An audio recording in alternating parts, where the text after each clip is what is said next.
Dzień dobry, witajcie. Dzisiaj porozmawiamy sobie o takim micie, który jest bardzo mocno zakorzeniony w naszej rzeczywistości, a chodzi o to, że jeżeli kobieta wywiązuje się ze swoich obowiązków, pracuje, zajmuje się domem, to nie może być uzależniona od alkoholu. No i żebyśmy się dobrze zrozumieli, nie chcę powiedzieć, że we wszystkich domach, gdzie kobiety wywiązują się ze swoich obowiązków, jest uzależnienie. Chodzi mi o taką sytuację, gdzie dana osoba jest uzależniona od alkoholu, a pomimo to dobrze radzi sobie ze swoimi obowiązkami. Pracuje, zajmuje się dziećmi, domem itd. Z pozoru wszystko wygląda dobrze i tłumaczy sobie, racjonalizuje, że skoro wszystko jest w porządku, to przecież nie może być uzależniona. Opowiem Wam 3 bardzo ciekawe historie kobiet, które zaczerpnęłam z książki Kobiety uzależnione od alkoholu w gąszczu ról i oczekiwań społecznych autorstwa Doroty Zaworskiej-Nikoniuk. Zanim przejdę do dzisiejszego nagrania, to chciałabym poprosić Was o zasubskrybowanie kanału. Jest to dla mnie bardzo ważne, bo dzięki Waszemu wsparciu mogę rozwijać go. Dziękuję i zapraszam na dzisiejsze nagranie. Temat jest bardzo trudny, bo postrzeganie macierzyństwa zupełnie nie przystaje do wizerunku kobiet pijących, a one same, nawet jeśli piją, bardzo długo ukrywają swą chorobę. Wiele z nich zaczyna pić, by zredukować stres, gdyż nie potrafi poradzić sobie ze społecznymi oczekiwaniami dotyczącymi łączenia sprzecznych ról społecznych. Problemy z przystosowaniem się do roli matki i jej pełnieniem przeważają wśród motywów nadużywania alkoholu przez kobiety.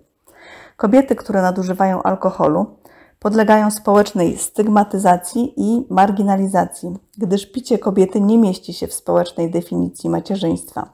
Pijące matki ponoszą większe niż mężczyźni emocjonalne koszty uzależnienia, trudniej im się leczyć, są stygmatyzowane zarówno za trwanie w chorobie, jak i jej ujawnienie. Pierwsza będzie historia pani Ali, pracującej matki 2 dzieci i kobiety sukcesu.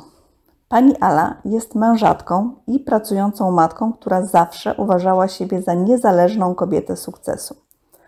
Jest kobietą wykształconą o świadomości emancypacyjnej. Nie pozwalała nigdy, aby płeć biologiczna wykluczała ją z różnych sfer życia. Niestety dotyczyło to także picia alkoholu. Gdy pani Ala zastanawia się nad mechanizmami, które kierowały jej życiem, to uważa, jak sama mówi, że starała się udowodnić, że my kobiety nie ustępujemy mężczyznom na żadnym polu. Dotyczyło to również ilości wypijanego alkoholu. Jak wspomina, na imprezach piła takie same ilości alkoholu jak mężczyźni i z taką samą częstotliwością. Dodatkowym czynnikiem, który powodował uzależnienie w życiu pani Ali, były częste imprezy okolicznościowe i integracyjne, w których pani Ala musiała uczestniczyć ze względu na zajmowane wysokie stanowisko w pracy. Z jej wspomnień wynika, że znajdowała się w środowisku osób wysoko funkcjonujących, nadużywających alkoholu. Na początku pani Ala piła w ukryciu. Oddawała dzieci pod opiekę swojej mamy. Organizowała wyjazdy mężowi i dzieciom, a sama pod różnymi pretekstami zostawała w domu. Mogła wtedy pić w samotności. Jak wspomina, miała wtedy święty spokój, robiła sobie zapas i doprowadzała się do stanu upadłości totalnej. Pomimo rozwoju choroby alkoholowej, kobieta starała się wykonywać obowiązki domowe, tak by rodzina niczego nie zauważyła. Zajmowała się córkami, gotowała, prała, sprzątała, robiła zakupy, a alkohol spożywała małymi porcjami w łazience lub w pokoju. Na początku sprawnie jej to wychodziło. Choroba pani Alicji stale się pogłębiała, a pomimo to nadal była w stanie wykonywać obowiązki domowe i łączyć wszystko z pracą zawodową. W późniejszej fazie choroby pani Ali nieustannie towarzyszył lęk przed paraliżem i udarem mózgu. Po jednym z ciągów alkoholowych, kiedy resztki świadomości dobijały się do jej mózgu i sumienia, zrozumiała, że za którymś razem stanie się warzywkiem i obciążeniem dla swoich córek na resztę swojego życia. To był dla niej moment szokujący, takie dno, po osiągnięciu którego postanowiła poszukać pomocy. Zrozumiała, że to jest choroba i że sama sobie z nią nie poradzi. Otrzymała bardzo silne wsparcie ze strony męża i dzieci. Przeszła 2-letnią terapię alkoholową, poznała inne kobiety, które też zmagały się z tym samym problemem i terapeutki. Rozpoczęła nowe życie, jako osoba trzeźwa zaczęła dbać o siebie, realizować własne marzenia i pasje, powróciła do zainteresowania literaturą, teatru i filharmonią. Druga to historia pani Katarzyny, matki 2 dzieci i pracującej emerytki. Problemy z nadużywaniem alkoholu pani Katarzyny zaczęły się po tym, jak przeszła na emeryturę. Myślała, że jak przejdzie na emeryturę, to będzie to dla niej nowa życiowa droga. Niestety okazało się, że zaczęło brakować pieniędzy na utrzymanie. W związku z tym postanowiła założyć sklep spożywczy na wsi, który miał zapewnić dodatkowy dochód. Drugim czynnikiem, który wzmógł picie pani Katarzyny, było uzależnienie się od alkoholu i narkotyków przez syna. Pani Katarzyna nie próbowała nakłonić syna do leczenia, a stresy z tym związane zaczęła redukować za pomocą alkoholu. A że prowadziła sklep, to miała do niego stały dostęp. Alkohol redukował napięcie i powodował odprężenie. Niestety w krótkim czasie organizm zaczął domagać się coraz większych dawek. Kobieta w pracy była na ciągłym, lekkim rauszu, a po powrocie do domu wypijała większe dawki alkoholu. Pani Katarzyna nigdy nie utożsamiała się z klientami sklepu, którzy przychodzili do niej po alkohol. I widać było po nich, że mają problem. Wydawało jej się, że problem jej nie dotyczy. Była przekonana, że skoro pracuje i wykonuje obowiązki domowe, to nie jest uzależniona. Pomimo, że pani Katarzyna miała męża, z obowiązkami domowymi musiała mierzyć się sama. Mechanizm iluzji i zaprzeczeń wyparł skutecznie świadomość problemu. Jej dnem, momentem przełomowym był dzień, w którym jej uzależnieni klienci uświadomili jej, że niczym się od nich nie różni, że ma dokładnie taki sam problem jak oni. W późniejszym stadium choroby pani Katarzyna już nie była w stanie wywiązywać się z obowiązków. Wszystko stało się obojętne. Zaczęła zaniedbywać również siebie, swoją higienę, nie była już w stanie prowadzić sklepu, stała się opryskliwa, obrażała klientów i domowników. Pani Katarzyna reagowała też agresją na rozmowy o piciu i uzależnieniu, a próby pozbawienia jej dostępu do alkoholu traktowała jako zamach na wolność. W końcu zdecydowała się na pójście do ośrodka, aby wykluczyć uzależnienie od alkoholu. Diagnoza została potwierdzona. Terapeutka wytłumaczyła pani Katarzynie, że to jest choroba i od tego momentu zaczęła się jej terapia, która trwała 2 lata. Pani Katarzyna przez długi czas zmagała się z ogromnym wstydem. Nie umiała, nie chciała powiedzieć nawet najbliższej rodzinie, że się leczy. Próbowała ukryć to przed nimi. W trakcie terapii zamknęła sklep, który i tak przestał przynosić dochody. Uznała własną bezsilność wobec alkoholu, powróciła do czytania Biblii. Pani Katarzyna ma teraz jeden cel, aby wszyscy, którzy widzieli ją pijaną, zobaczyli ją teraz trzeźwą. Chce umrzeć trzeźwa.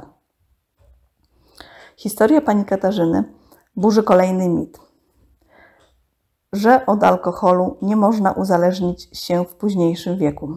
Chodzi mi o takie myślenie, że jeżeli ktoś nie uzależnił się do wieku na przykład 40, 50, 60 lat, to już się nie uzależni. Pani Katarzyna uzależniła się po 60. Jest wiele przypadków osób, które uzależniły się w późniejszym wieku. Niedawno rozmawiałam z terapeutą uzależnień, który od wielu lat pracuje z osobami uzależnionymi oraz jest abstynentem też od dawna i powiedział, że gdyby zaczął w tej chwili nadużywać alkoholu, to by się uzależnił. Nie ma czegoś takiego, że w jakimś wieku już się nie uzależnimy.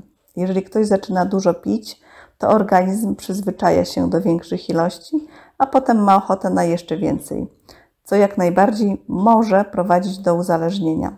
Nie ma bezpiecznego wieku. Uzależnić może się każdy i w każdym wieku, niestety. Trzecia będzie historia pani Pauliny, córki i żony alkoholików, matki jednego dziecka, pielęgniarki. Pani Paulina spróbowała alkoholu bardzo wcześnie, bo gdy była na kolonii, koleżanka poczęstowała ją alkoholem. Miała wtedy zaledwie 11 lat. Pani Paulina była osobą bardzo nieśmiałą, a wypity alkohol zadziałał na nią rozluźniająco. Poczuła się odważniejsza, ładniejsza i swobodniejsza. Z domu pani Paulina wyniosła wzorzec nadmiernego picia w obecności dzieci i przeniosła ten wzorzec do własnego dorosłego życia.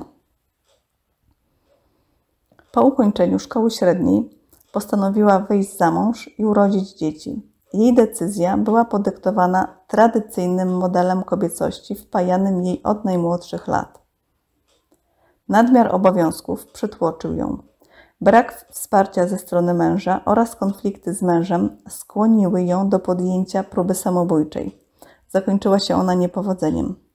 Po 5 latach małżeństwa pani Paulina zaszła w ciążę, a jej nieprzygotowany do roli ojca mąż wdał się w romans z inną kobietą i odszedł od rodziny. Po kilku miesiącach wrócił. Pani Paulina napięcie, niepewność i nadmiar obowiązków zagłuszała alkoholem. Mąż kobiety też pił. Najpierw w barach, ale panią Paulinę denerwowały jego nieobecności, więc zaczęła upijać się razem z nim w domu. Po urlopie wychowawczym pani Paulina poszła do pracy. Praca dodała jej pewności siebie, pracowała w systemie zmianowym, tak samo jak jej mąż. Oboje pracowali, opiekowali się dzieckiem i nadużywali alkoholu. Po pewnym czasie, aby zapewnić sobie jeszcze lepsze warunki materialne, pani Paulina podjęła dodatkową pracę na pół etatu i musiała łączyć pracę na 1,5 etatu z obowiązkami domowymi i opieką nad dzieckiem, ponieważ mąż zaczął zaniedbywać dziecko. I znowu alkohol miał być panaceum na szybkie tempo życia, niepewność siebie oraz ogromne zmęczenie. Choroba alkoholowa u obojga małżonków pogłębiała się. Ponieważ nie mieli nikogo do pomocy, to w stanie upojenia zajmowali się dzieckiem, a co gorsza zabierali dziecko na libacje alkoholowe, po których wracali również pijani i często zdarzało się, że oboje nie pamiętali, jak wrócili do domu.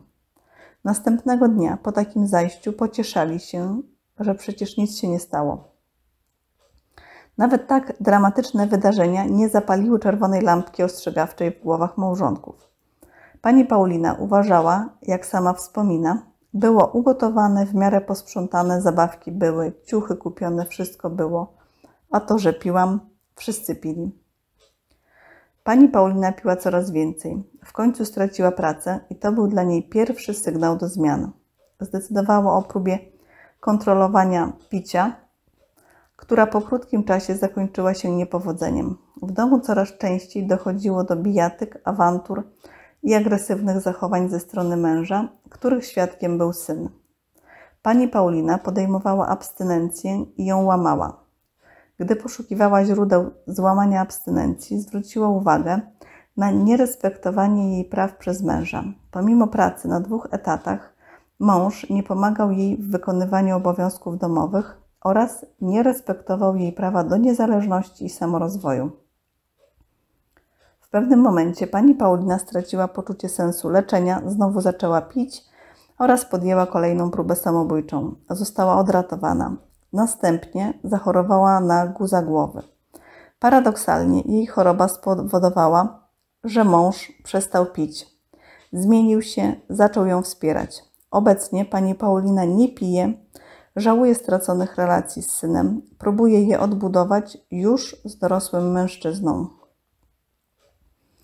W 2 z 3 przytoczonych tu historiach mężowie nie pomagali swoim żonom w obowiązkach domowych. Pani Krystyna i pani Paulina były odpowiedzialne za wszystkie obowiązki domowe, pomimo że pracowały tak jak ich mężowie, partnerzy na pełen etat. I tutaj chciałabym zaapelować do Was, abyście rozmawiały na ten temat ze swoimi mężami, partnerami. Kolejny mit czy schemat, utarty zwyczaj, nie wiem jak to nazwać, jest taki, że to my kobiety odpowiadamy za obowiązki domowe. A to nie tak. Może kiedyś, jak to mąż, partner pracował i zapewniał utrzymanie dla całej rodziny, Może wtedy taki podział miał jakieś uzasadnienie. Niemniej teraz, gdy oboje małżonkowie lub partnerzy pracują, to jest to nie w porządku i obarcza jedną stronę. Kilka lat temu rozmawiałam z koleżanką, która opowiedziała mi, jak nauczyła swojego męża wstawiać pranie. Jej mąż nie chciał tego robić, bo powiedział, że nie umie. W odpowiedzi na to moja koleżanka zaprowadziła go do łazienki, postawiła przy pralce, wytłumaczyła, jak trzeba sortować pranie kolorami, co z czym się pierze, jaki proszek lub płyn do czego itd. Potem przez jakiś czas parę razy dodatkowo wytłumaczyła i pokazała, jak czegoś nie wiedział. Pamiętam, jak mi powiedziała: Gosia, co to znaczy nie umiem? Przecież to jest wygodna wymówka, nic więcej.